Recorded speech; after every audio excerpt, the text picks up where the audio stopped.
दोस्तों नमस्कार। दोस्तों मैं बिमल शाही आप सभी लोगों का अपने चैनल में स्वागत करता हूं और उम्मीद करता हूं कि आप लोग सब लोग स्वस्थ होंगे एवं मस्त होंगे। सभी राष्ट्रवादियों और सनातनियों से ये निवेदन रहेगा कि आप लोग मेरे चैनल को सब्सक्राइब कर लीजिए और वीडियो को लाइक एवं शेयर भी कीजिए। दोस्तों हम लोग बात करने जा रहे हैं तेजस्वी यादव के बारे में। आज इंडिया टुडे के फ्रंट पे तेजस्वी यादव का एक फ़ोटो छपा है और उसका टाइटल है Tejashwi Yadav is fighting for change. तो आइए समझने का कोशिश करते हैं कि Tejashwi Yadav what kind of change he is fighting for. वो किस तरह का चेंज के लिए संघर्ष कर रहे हैं, युद्ध कर रहे हैं। तो यहाँ पर तीन तीन जो सवाल हैं जो इंडिया टुडे ग्रुप वालों ने वहाँ पर रखा है उसके ऊपर हम लोग डिस्कस करेंगे कि क्या तेजस्वी यादव रियली जो है वो इस तीन तरह के चीज़ों पर काम कर रहे हैं और क्या वो ये तीन जो चीज़ हैं जिसके बारे में इंडिया टुडे ने लिखा है क्या वो चीज़ डिलीवर कर पाएंगे। तो पहला जो उन्होंने लिखा है can his job for all pitch वो बिहार यूथ है। मतलब वो कहना चाह रहे हैं कि क्या जो तेजस्वी यादव ने हर घर रोजगार सरकारी नौकरी का जो वादा कर रखा है क्या वो बिहार के यूथ को प्रभावित कर पाएंगे। तो मेरा इसमें स्पष्ट मानना है कि नहीं। तेजस्वी यादव के इस चुनावी घोषणा से की चर्चा हालांकि बिहार के युवा वर्ग में हो रहा है, लेकिन आज के टेक्नोलॉजी वाले युग में, चैट जीपीटी वाले युग में, जनरेटिव एआई वाले युग में अगर तेजस्वी यादव किसी भी प्रकार का वादा करते हैं तो ऐसा नहीं हो सकता है कि यूथ उसके बारे में रिसर्च ना करें, लोग उसके बारे में रिसर्च ना करें। आज वो दौर नहीं है कि अगर उन्होंने कह दिया कि हम सामाजिक सद्भावना के लिए काम कर रहे हैं, एक नारा दे दिए जैसा कि 90 के दशक में लालू यादव ने नारा दिया था भूरा बाल साफ करो, या कांसी राम ने नारा दिया था तिलक तराजू और तलवार इनको मारे जूतो चार। तो इस तरह का जो नारा लगाकर आप सस्ती लोकप्रियता तो हासिल कर सकते हैं, लेकिन मैं कांसी राम के समर्थकों से भी पूछना चाहता हूं कि आप जाकर रिसर्च कीजिए कि कांसी राम ने कितने तिलक तराजू और तलवार वालों को जूते मारे हैं। आप जाकर एक बार रिसर्च कर लीजिए। तो ये सारे जो नारा होते हैं वो एक खास वर्ग को मोबिलाइज करने के लिए किया जाता है कि उनको ये लगता है कि हाँ हमारे बीच से एक ऐसा नेता निकल रहा है जिन्होंने जो हमारे ऊपर जो अत्याचार किए हैं, जिन लोगों ने हमारे ऊपर अत्याचार किए हैं उसका ये लोग मतलब कि बदला ले सकते हैं या उनको जूते मार सकते हैं। तो कांसी राम ने भी इस तरह से एक मोबिलाइजेशन किया था और अपना एक वोट बैंक तैयार किया था। उसी तरह 90 के दशक में ही लालू यादव ने भूरा बाल साफ करो का नारा दिया था। मैं राजद के और लालू के जितने समर्थक हैं उनसे पूछना चाहता हूं कि क्या लालू यादव ने अपने 15 साल के शासनकाल में भूरा बाल साफ किया? क्या उन्होंने भूरा बाल के लोगों से मदद, चुनावी मदद ली या नहीं ली? तो फिर इस तरह के वादे का क्या मतलब होता है? अच्छा, उस समय जो लोगों ने जो लालू यादव ने ये या जो कांसीराम ने कह दिया लोग मान लेते थे, लेकिन आज जो है इंफॉर्मेशन टेक्नोलॉजी का युग है, जनरेटिव एआई का युग है, यहाँ हर चीज़ का लोग रिसर्च करते हैं। तो जॉब फॉर ऑल का जो है पूरे बिहार में लोग इसके ऊपर रिसर्च कर रहे हैं कि बिहार का बजट कितना है, अगर बिहार में कितने परिवार हैं, अगर हर एक परिवार को नौकरी दे दिया जाएगा तो बिहार के बजट पर कितना असर पड़ेगा, इतने लोगों को सैलरी भी दे पाएंगे या नहीं। इस तरह जो है तेजस्वी यादव बिना किसी रिसर्च वर्क के, बिना किसी एनालिसिस के उन्होंने घोषणा कर दिया है। उनका सिर्फ और सिर्फ एक मकसद है कि वो चाहते हैं कि लोग उनकी बातों पर यकीन करके उन्हें वोट दे दें। उसके बाद 5 साल तो वो फिर शासन चला ही लेंगे। लेकिन मुझे लगता है कि यूथ जो हैं, बिहार के यूथ इस चीज़ को समझ रहे हैं और वो ये भी समझ रहे हैं कि ये जो है तेजस्वी यादव का खोखला वादा है, इससे न थोड़ा सा कम न थोड़ा सा ज़्यादा। तो जो पहला जो उनका सवाल था, ये सवाल पे मुझे लगता है कि तेजस्वी यादव डिलीवर नहीं कर पाएंगे। दूसरा दूसरा जो पॉइंट उसमें लिखा गया है कि will his rainbow caste coalition deliver. तो तेजस्वी यादव ने अलग अलग कास्ट कॉम्बिनेशन को लेकर चलने का कोशिश इस बार कर रहे हैं, जैसा कि उन्होंने वादा किया है। तेजस्वी यादव का मेनली वोट बैंक है MY समीकरण, मुस्लिम एंड यादव। यादव को ज़्यादा प्रतिनिधित्व मिलता है, मुस्लिम सिर्फ दरी बिछाने के काम आते हैं, उन्हें राजद में प्रतिनिधित्व नहीं मिलता है। मुझे आज भी याद है कि लालू यादव जब मुख्यमंत्री होते थे तो एक बिरयानी मिनिस्टर होते थे। उनका काम सिर्फ यही होता था कि लालू यादव के लिए per day biryani, chicken, mutton ये बनाकर लाना, बस उनका यही काम था। इसी बात के लिए लालू यादव ने उन्हें एक मंत्रालय दे रखा था। अच्छा, इस बार भी 2025 में तेजस्वी यादव ने जिस कास्ट कॉम्बिनेशन पर बात किया है उसमें एक है OBC, EBC, Dalit and Muslim. ये सारे चीज़ों को वो लेकर चल रहे हैं। और उन्होंने जो CM कैंडिडेट, उन्होंने अपने आप को CM कैंडिडेट भी घोषित करवाया है। चूँकि तेजस्वी यादव OBC से आते हैं तो OBC को उन्होंने साध लिया है। EBC कैटेगरी में उन्होंने मुकेश सहनी को डिप्टी CM का पोस्ट देने का वादा किया है कि अगर वो जीतते हैं, उनकी सरकार बनती है, तो मुकेश सहनी को वो डिप्टी CM बनाएंगे। तो EBC के लिए उन्होंने किया है।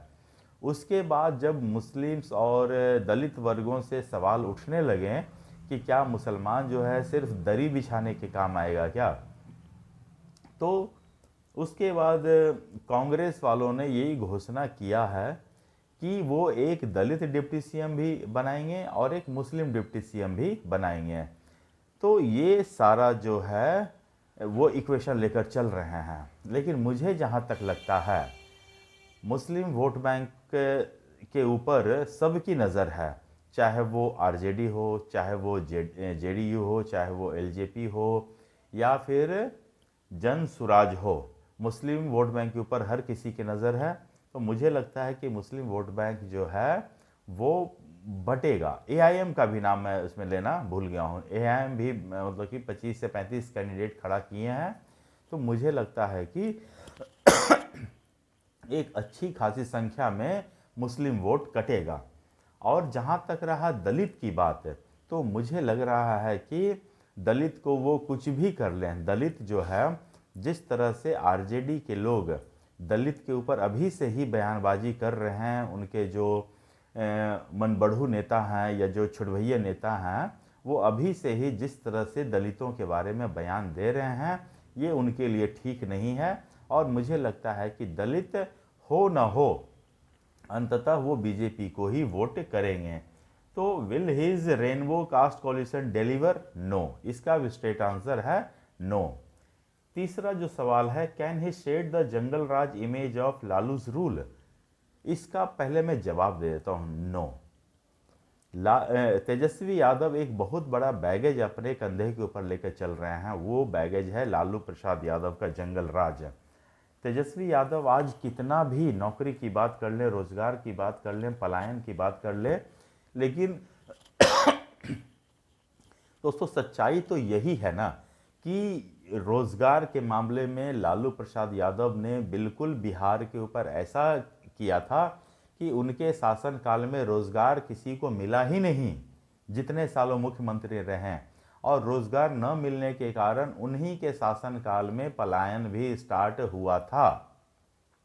तो जो पलायन की बातें आज तेजस्वी यादव या उनके अन्य दल वाले कर रहे हैं कि हम पलायन रोकेंगे, ये पलायन तो उनके पिताजी की ही देन है। और आज वो जिस जंगल राज को शेड करने की बात कर रहे हैं, तेजस्वी यादव की बातों से ऐसा लगता है कि वो अगर उनकी सरकार आ गई तो मुझे लगता है कि वो महाजंगल राज की स्थापना करेंगे। हालांकि इस बार वो संभल के बोल रहे हैं, लेकिन वो कितना भी संभल के बोले, जो उनकी मनसा है, उनकी जो मनसा है और वो जो करना चाहते हैं, बीच बीच में उनके बयानों से परिलक्षित होता है, सामने आ जाता है।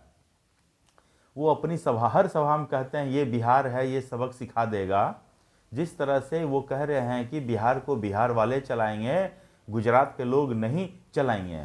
तो मैं पूछना चाहता हूं कि राहुल गांधी जो हैं, जो कांग्रेस के सबसे बड़े नेता हैं, तो राहुल गांधी क्या जापान से हैं या बिहार के बांका से है?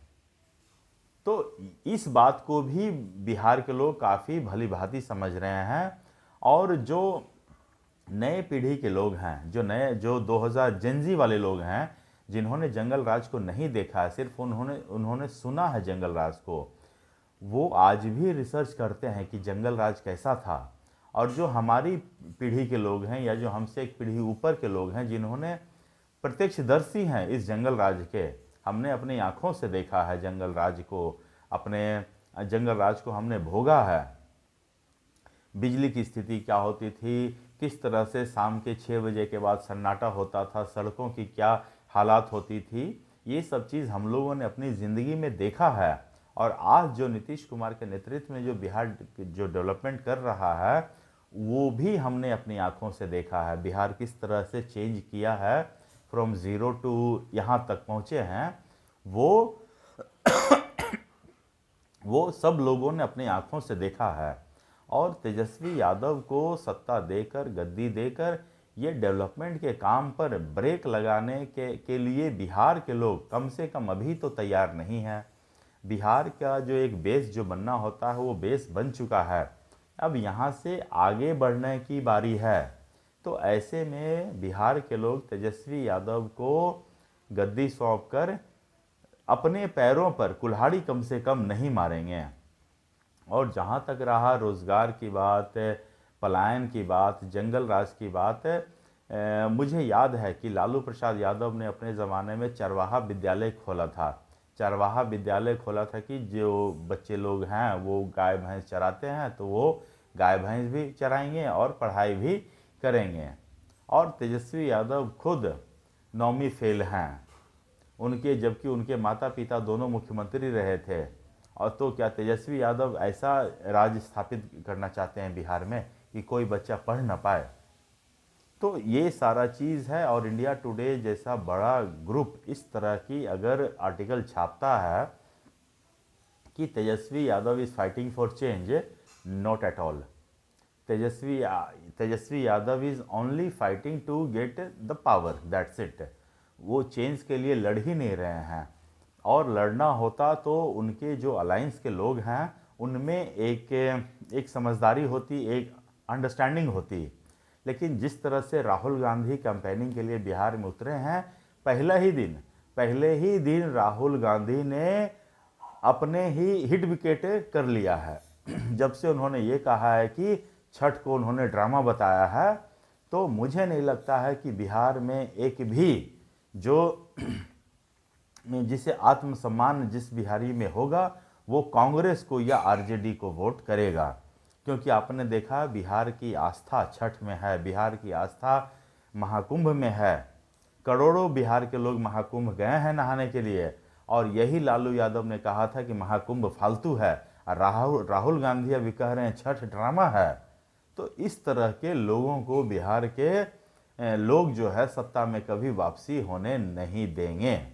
तो ये रहा दोस्तों मेरा छोटा सा एनालिसिस। आप अपने कमेंट के जरिए मुझे बताइए कि क्या जो इंडिया टुडे ने जो आर्टिकल छापा है is really Tejashwi Yadav is fighting for change. आप मुझे कमेंट करके बताइए। तो मुझे आज के लिए इतना ही कहना था। आप लोग अपना ख्याल रखिए, स्वस्थ रहिए, मस्त रहिए। तब तक के लिए नमस्कार, बाय।